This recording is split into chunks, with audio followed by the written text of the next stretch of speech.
تیرے کہنے پہ پی ٹی آئی کو ووٹ دیا، جنگی تبدیلی ہے بھائی، ساری چیزیں مہنگی ہو جائیں گی تو انسان کیا خریدے گا، کیا بیچے گا؟ پھر چل میں تجھے ایک کہانی سناتا ہوں، سن لے تجھے اچھی لگے گی۔ ایک بہت امیر آدمی تھا، اس کے کوئی 20 دکانیں، 3-4 گھر، کوئی 4-5 گاڑیاں اور 5 بچے تھے۔ ایک دن ایسا ہوا اس آدمی کا ایکسیڈنٹ ہوا اور وہ مر گیا۔ بچے کیونکہ چھوٹے تھے، کاروبار سنبھال نہیں سکتے تھے، تو محلے کے لوگوں نے سوچا کہ کسی ایک شخص کو ان کی کفالت پہ لگا دیا جائے۔ انہوں نے محلے میں سے ایک شخص کو ان کی کفالت کی ذمہ داری دے دی۔ کچھ دن گزرے تو اس شخص نے سوچا کہ ان بچوں کی جائیداد سے کچھ پیسے کمائے جائیں۔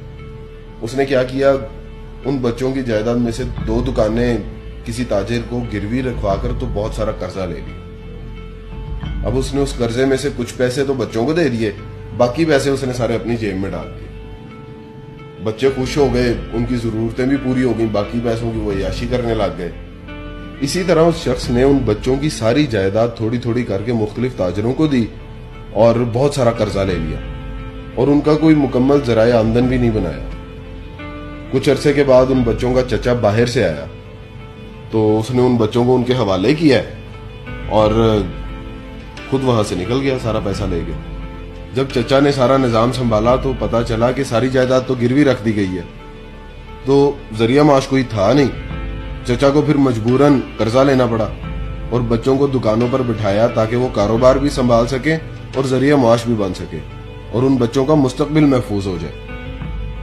اب خود سوچو کہ جب بچوں کے وہ فضول اخراجات بند ہو گئے، ان کو وہ جس طرح سے پیسے آ رہے تھے وہ بھی نہ ملے، تو ان بچوں نے اپنے چچا کو کیا کہا ہوگا؟ تو بچے تو کہیں گے تیرا بیڑا غرق ہو، تیرا کھانا خراب ہو، تم نے تو ہم سے سب کچھ چھین لیا۔ وہ تو اسے گالیاں دیں گے۔ یہی عمران خان کے ساتھ ہو رہا ہے۔ دیکھو، چیزوں کی قیمتیں ضرور بڑھ رہی ہیں، حالات بھی بہت مشکل ہو رہے ہیں، لیکن کسی کو برا بھلا کہنے سے اور گالیاں دینے سے حقیقت بدل نہیں سکتی۔ اور حقیقت یہی ہے کہ یہ حالات پچھلی حکومتوں کی وجہ سے ہی پیدا ہوئے۔ یہ حکومت اس ملک کے لیے وہ فیصلے کر رہی ہے جو مشکل ہی نہیں بلکہ بہت ناگزیر ہو چکے ہیں۔ یاد رکھنا، یہ ملک ہمارا گھر ہے اور اپنے گھر کو بچانے کے لیے اور سنبھالنے کے لیے اپنوں کو ہی قربانیاں دینی پڑتی ہیں، اکٹھے ہو کر چلنا پڑتا ہے۔